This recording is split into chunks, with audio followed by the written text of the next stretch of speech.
Panvel police ने एक ऐसे गिरोह को गिरफ्तार किया है जो मुंबई पुणे एक्सप्रेस पर आराम करने के लिए रुकने वाले ट्रक ड्राइवरों के साथ मारपीट करता था और उनसे पैसे, मोबाइल फोन और अन्य सामान लूट लेता था। इनके पास से पैसे, मोबाइल फोन जैसे कुल 1 लाख का सामान जब्त किया गया है। 5 आरोपियों को गिरफ्तार कर लिया गया है। इनमें से कुछ आरोपी कट्टर चोर हैं और उनके खिलाफ दूसरे पुलिस स्टेशनों में मामले दर्ज हैं। यह पता चला है कि सभी 5 आरोपी एक बड़े गिरोह के साथ हैं और पुलिस 3 अन्य आरोपियों की तलाश कर रही है और पनवेल पुलिस द्वारा अधिक जांच की जा रही है।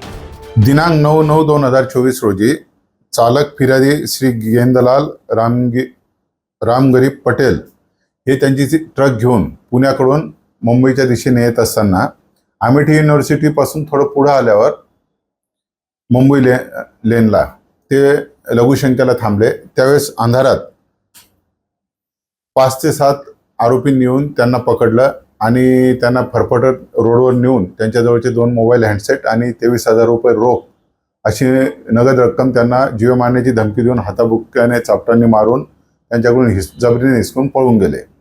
सदर फिर्यादीने फिर्याद दिल्यावर पनवेल तालुका पोलीस स्टेशन येथे गुन्हा दाखल करण्यात आला। आमचे पनवेल तालुका पोलीस स्टेशनचे वरिष्ठ पोलीस निरीक्षक श्री अनिल पाटील, पोलीस निरीक्षक शेलकर आणि त्यांचे डीबीचे अधिकारी एपीआय गिजे आणि पीएसआय हर्षल राजपूत व त्यांच्या टीमने सदर ठिकाणच्या ड्रायव्हरने जे वर्णन सांगितलं होतं त्या अनुषंगाने माहिती काढून याच प्रकारचे गुन्हे करणारे कोणी गुन्हेगार आहेत का अशी माहिती मिळाली। त्या अनुषंगाने खालापूर परिसरातील 5 आरोपी त्यांनी 16 तारखेला 16/9/2024 ला ताब्यात घेतले वेगवेगळ्या ठिकाणाहून। त्यात रोहन उर्फ गुड्डू नाईक हा रेकॉर्डवरचा गुन्हेगार आहे। त्याच्यावर यापूर्वी सुद्धा या प्रकारचे गुन्हे दाखल आहेत। तसेच त्याचे साथीदार रोहिदास पवार, आतेश वाघमारे, मनीष वाघमारे आणि शंकर वाघमारे असे 5 आरोपी ताब्यात घेतलेले आहे। त्यांच्याकडून फिर्यादीकडून जी चोरीस गेलेल्या मोबाईल हँडसेटपैकी 1 हँडसेट व रोख 7,000 रुपये असे हस्तगत केलेले आहे।